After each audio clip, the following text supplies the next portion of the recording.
A very warm good afternoon to all of you present here, especially Justice Swaminathan sir. It's an absolute pleasure to be sharing the dais with you.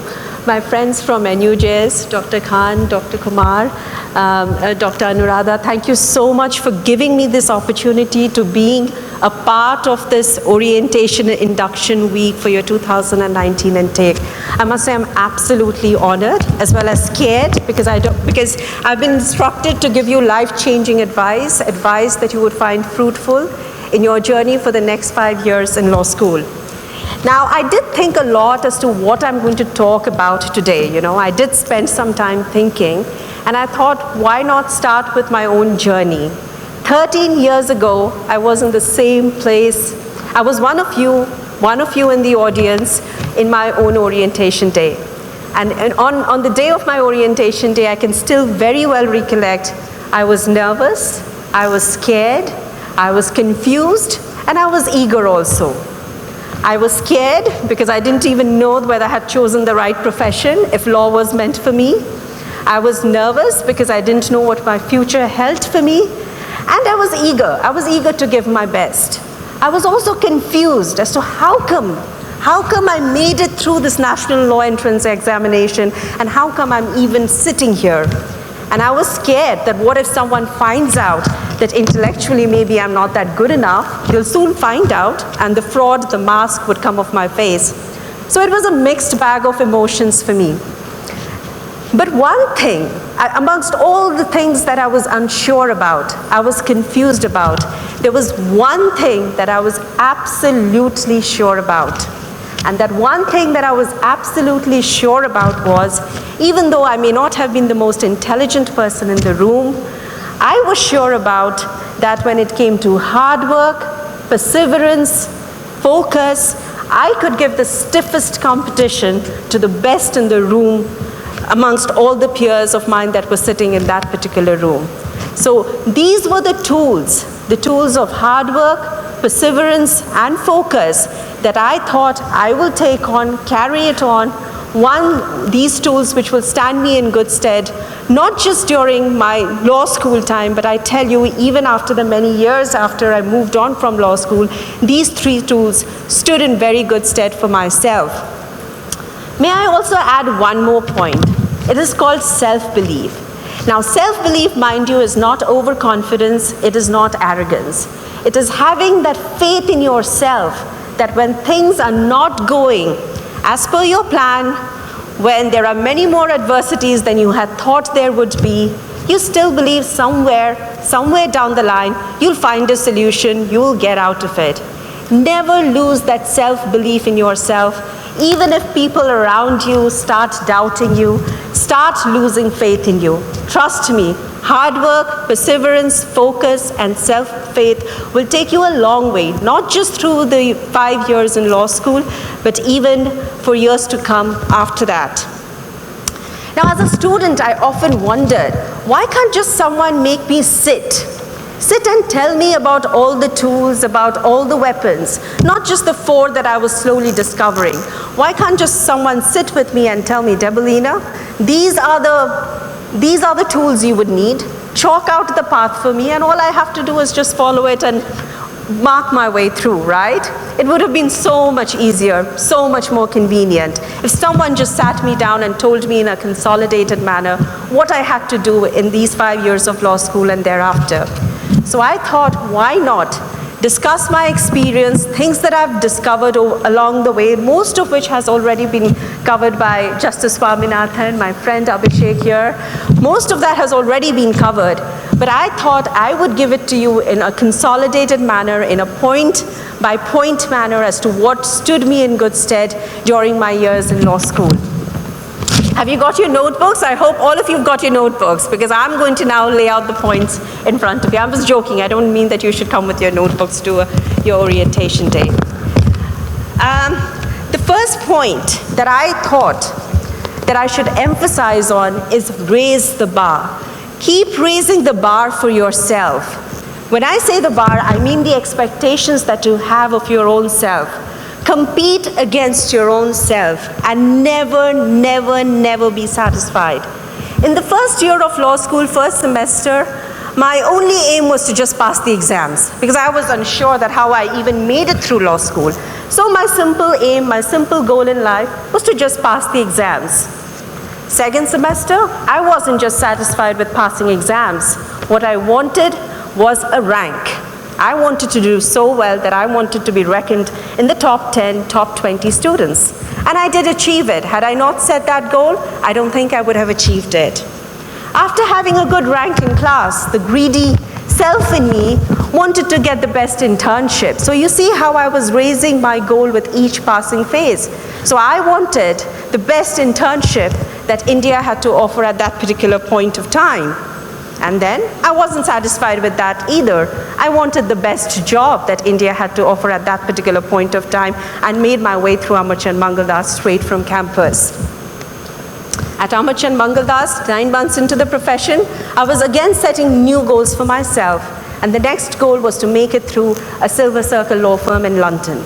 I did that even without a master's degree to my credit. Till to this day, I don't have a master's degree. I'm not saying don't go for it. I've simply become lazy and have fallen back, but at some point I will get my master's degree in place. After Silver Circle law firm, I could have very well rested. It was a comfortable life in London. But did I rest? No. I moved on. I wasn't satisfied. I raised the bar again. And this time from Silver Circle, I made my way to the Magic Circle law firm and I started working for Allen & Overy in Hong Kong, worked there for almost 5 years. Many of us would have been satisfied. I was doing really well out there. But was I satisfied? Not me. I raised the bar again. And this time I aimed to work for a US law firm, which I'm working in currently. The idea is not to highlight to each one of you as to how great or my achievements have been or how good I am. That is not the case. It is to highlight to you that a person who was even unsure about a legal career, about how I even made it through law school, that person kept raising her bar at every standard, at every milestone of her life. So all my message to the students out here is never be satisfied of yourself. Keep raising the bar. The second point I would like to emphasize is don't ever be afraid of making mistakes. Make mistakes, because once you make a mistake, you learn. Make sure you learn from your mistakes. Now don't keep repeating the same mistakes, then something is wrong. Learn from your mistakes. And don't treat a mistake as a failure. In fact, there is nothing called a failure, because failure is a way of, is nature's way of telling you that you need to take a step back, analyze as to what went wrong with your decision, redouble your effort, change your methodology. But failure itself teaches you a lot of things. Just to give you an example from my own life, I failed at getting a pre-placement offer from Amarchand Mangaldas even after 2 internships. I was devastated because there were peers in my class who were just making through, getting pre-placement offers, did not have to worry about campus interviews. I, on the other hand, I was like, finally the mask is off from my face. Finally, because Amarchand Mangaldas did not give me a pre-placement offer, maybe I'm not that good. Maybe I made the wrong career choice. So I had 2 ways of going through that. One was to treat it as a failure, stop there, moan, be sorrowful, but that wasn't me. I chose the other part. For my interview, I made sure I left no stone unturned. I took that failure, I stepped back, analyzed as to how come everyone else got a pre-placement offer. In fact, everyone who interned at the last semester with Amarchand got a pre-placement offer except for me. But when in the campus recruitment, my effort bore fruits and I was one of the very first candidates to be hired by the same firm that refused to give me a pre-placement offer. So you see, you can always turn your failures into a lot more determination. You just have to take a step back, analyze, and redouble your efforts. So students, mind you, in your 5 years of law school, I can guarantee you, there will be stumbles, there will be falls, there will be doubt. But it's up to you and only you to understand as to how you will use that to your own benefit. And only you can do it, mind you, no one else can do it for you. Currently in my law firm, I am in charge of the business development of the firm as a core India team member. I make about 30 business pitches. And mind you, almost on an average 30 business pitches or about 40 business pitches in a quarter. When I do that, mind you, out of the 40 business pitches, I could get no business at all. I could only get one pitch, I could have only made one successful pitch. So you see, the odds of my failure are a lot more. But that in itself just keeps me motivating, it keeps me going on. If I say, oh my God, out of the 40 pitches I make, I will probably only succeed in one, 39 chances of failure, I won't attempt it. That is what you need to avoid. You should not be scared of failure whatsoever. The other thing is somehow related to what I spoke of at the start. Just give me 2 seconds. Always attempt to bring the best out of you. Dream big. Let Symbiosis Hyderabad be an institution that brings the very best in you. An institution that guides you towards your soul's calling. As Oprah Winfrey once said, only you have the power to identify what is your soul's calling. And the reason I emphasize on this is if you do not understand, if you're not able to figure out what drives you, what is your passion, as Justice Swaminathan, my friend Abhishek, reiterated, you will not be able to continue on that path for a long time. You will get tired. So it is very important that you develop that kind of power in you, the power to identify what motivates you. It's very important, and you develop such a power that is not superfluous, power that brings joy, happiness to others, but most importantly, a sense of peace and contentment to yourself. Remember, students, it all starts with you. If you are at peace and content with yourself, everything else will follow. Now, this is something my friend Abhishek also highlighted, and I want to reiterate simply because it's important. Make a difference to people's life around you. Your life is truly rewarded when you're able to touch other people's life and make a difference in their lives. That is the very purpose of each of our lives. And this morning I was talking to someone, one of the students out here, telling her it's not just enough if you succeed in life. Imagine a scenario where I was awarded the best student award and I got the best job in the best law firm, and my friends were not succeeding. Many of them maybe didn't even get a placement. Imagine a world like that. What that simply means is that I could land up in a law firm where I'm the only qualified solicitor, and because I did not help my friends while I was in the university, I have no one to help me in this law firm, so I have to end up I would be the one ending up doing all the job. So in order for you to be successful, it's important that you also encourage your friends, you drag along everyone, you pull everyone towards that success line. Otherwise, it's going to be really lonely out there with only very few qualified people and no one to help you around because you were selfish not to help others. So remember to make a difference in everyone's lives that you come across. Nurture human relationships and have empathy. Life is all about human relationships, and the more you progress, be it in your law school, and more so when you enter the professional world, you will see it is all about human relationships. Why is it that one lawyer gets more business than the others? It is simply because people are more comfortable talking to that lawyer. So make sure that you start early in law school to develop those relationships. As you progress, as you climb up in the rankings, so do your friends. And there is an automatic networking that is happening. If you don't encourage your friends to succeed, what is happening is you are losing out on potential networking opportunities when you get into the professional field. Imagine if I don't encourage my friends to do well, and if I'm the only one who has got a foreign job or whatever, and I've not helped my friends, I was selfish, I was too competitive, I was more on the negative side. I end up in a foreign law firm where I'm the only person, perhaps from my college, who made it. Do you see? I have to start from ground zero in building my friendships because I'm in a totally strange new world. My friends are there, out there, somewhere, I don't even know where they are. Whereas if I had invested that time in building friendships and building network, those very friends of mine would have been with me in the new environment that I am currently in, and I don't have to start from ground zero. I can again build on what was already built earlier in law school. So it's important to succeed. I'm not denying that, but it's important to succeed as us, as a group, as an institution, and not just by yourself. And another thing that I want to emphasize, because this is something no one told me, I later discovered this, and it is that it is fine to have doubts, it is fine to not know what to do. It is fine to not even know what to do when you're in the 5th year of college. Trust me, you don't have to be absolutely sure as to whether you want to go for a corporate job, a non-governmental organization, do you want to work for an NGO, or do you want to go for teaching? It's absolutely fine and normal if you do not know what you want to do with your life in your 5th year, in your 4th year, or some of us, you know, like Abhishek, he went in, he worked for a law firm, and he was brave enough to admit that that is not what he wanted to do. He changed it immediately. I wasn't brave enough, and I'm still stuck with law firm practice. But not to say I don't enjoy it. I do enjoy working in a law firm.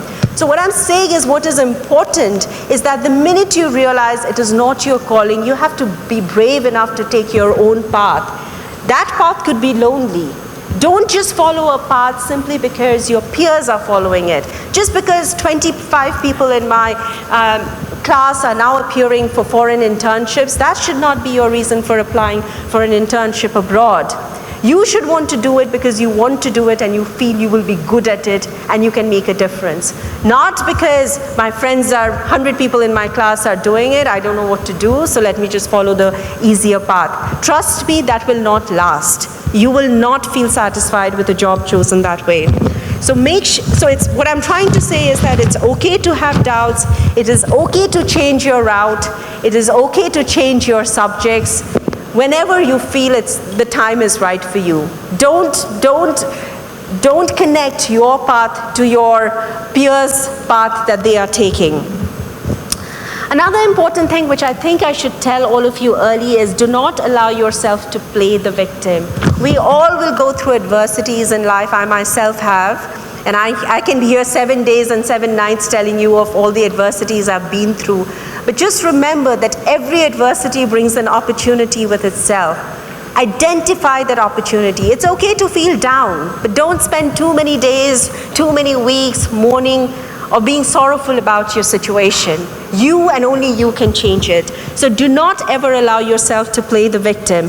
Remember, when you take the narrower road, the sense of achievement is far greater. If you walk a wide paved road, it is easy. Anyone can do it. That sense of achievement is not there. So perhaps God and nature is trying to tell you that I'm making you walk on the narrower path so that when you look back at your journey, it is a far more satisfying journey than it would have been otherwise. And I see many, many women in the audience today, and you don't know how refreshing that is to me. Sir, did you say 70% of our recruits are women? So yeah, I mean, great, hands up for that. I mean, it is so encouraging to see 70% of you, come and join, 70% women come and join the new intake for the 2019 Symbiosis class. I mean, for the young women in the audience, the only message I have for you today is that while in college you may constitute the majority, most likely the chances are when you enter the adult world of profession, you could be the minority. You could be the only one walking into a meeting room making presentations. And trust me, I've worked in London, I'm currently working in Hong Kong, jurisdictions which are presumed to be more women friendly, right? But there are so many times, about 90% of the times, I'm still the only woman in a presentation, the only women in a meeting room. So my message to the women out here is, trust me, as women, we have to work doubly hard to prove that we are better than the men. I'm not saying that's the motto you should go ahead with. What I'm saying is that please put in that extra effort, because we hardly get heard, and when we get heard, we have to let our voice be heard. So make sure when you go out there, give your best, never stop moving. You could slow down. It's perfectly okay to slow down. It's perfectly okay to rest, but what I'm saying is that you keep moving and you keep making that impression, even if you do it slowly at a time. I've already covered this, that it's important that you devise your own methods. Now, just to give you an example, what I mean by devising your own method is just don't follow what the herd is following. If you think your calling is different, be brave to admit that and take that route, even if that means that you'll be walking alone on that route.